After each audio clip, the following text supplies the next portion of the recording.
Asset London کی senior Brook کرانز court میں آج ایک ایسے انڈین اوریجن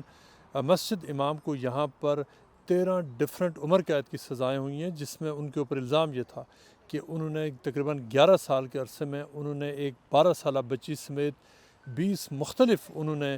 جو آفینسز کیے، جس میں انہوں نے جو ریپ کیا مختلف جو بنگلہ دیشی اوریجن جو خواتین تھیں ان کا، جس میں بچے بھی شامل تھے، اور انہوں نے دعویٰ وہ یہ کرتے تھے کہ وہ پیر ہیں، وہ اسپریچول ہیلر ہیں، اور یہ کہ ان کے پاس غیبی طاقت ہے، یہ کہ ان کے پاس جن ہیں، وہ جن ان کے قابو میں بھی ہیں، اور یہ کہ وہ دوسرے لوگوں کے جن نکالتے بھی ہیں، وہ کینسر کا علاج بھی کرتے ہیں، اور اس طرح سے انہوں نے ایک پورا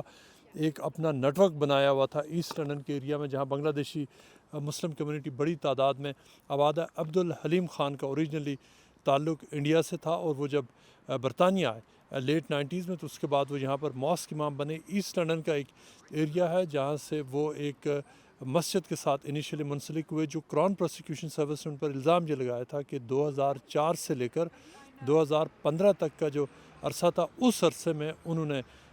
تقریباً 21 مختلف اوقات پر انہوں نے مختلف خواتین کے ساتھ انہوں نے ان کا پہلے ٹرسٹ جیتا، اپنے آپ کو ایک پیر اور ایک بہت بڑے عالم کے طور پر پیش کیا کہ جن کے پاس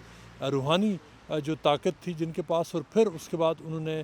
جو بچوں سمیت انہوں نے ینگ خواتین اور شادی شدہ عورتوں کے ساتھ بھی انہوں نے مختلف اوقات میں درجنوں دفعہ انہوں نے ریپ کیا، اور وہ یہ کہتے یہ تھے کہ وہ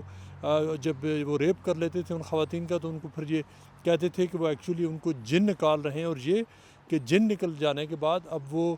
بات آگے کسی کو نہیں بتائیں گی۔ انہوں نے پھر یہ بھی ان کو کہا کہ اگر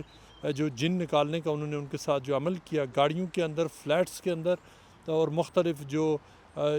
لوکیشنز کے اندر جو مسجد سے دور ہوتی تھی، مسجد کے اندر انہوں نے ایسے یہ کوئی کارروائی نہیں کی، اس لیے کہ وہ پیر بن کر لوگوں کے گھر جاتے تھے عمل کرنے کے لیے، اور اس طرح انہوں نے ایک جو پوری ایک کیمپین چلائی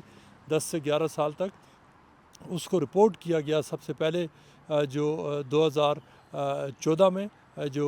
سب سے پہلے اس کو رپورٹ کیا گیا 2017-18 میں، اور اس کے بعد 2023 میں جا کر پہلی بار پولیس نے عبدالحلیم خان کو گرفتار کیا۔ 50 سے زیادہ ایسے وٹنسز تھے جنہوں نے پولیس نے انٹرویو کیا، انہوں نے فون لوگوں کے قبضے میں لیے، اور پھر انہوں نے پورا اسٹیبلش کیا کہ 2004 سے لے کر 2015 کے درمیان عبدالحلیم خان نے کیا کیا۔ ان کا جو ایسٹ لندن کی جو بڑی مشہور جو تبلیغی مسجد ہے، اس کے ساتھ ایسوسیٹڈ ایک تبلیغی مسجد ہے، اپنے آخری پچھلے چند سالوں میں وہ اس مسجد کے ساتھ بھی وہ منسلک رہے، لیکن اس مسجد نے یہ کہا ہے کہ عبدالحلیم خان کے جو اقدامات سے ان سے کسی قسم کا مسجد کا کوئی تعلق نہیں ہے، اور جو انہوں نے کیا وہ ایک بہت بڑا سنگین جرم تھا، جو برطانوی قوانین کے بھی خلاف تھا، اسلام کی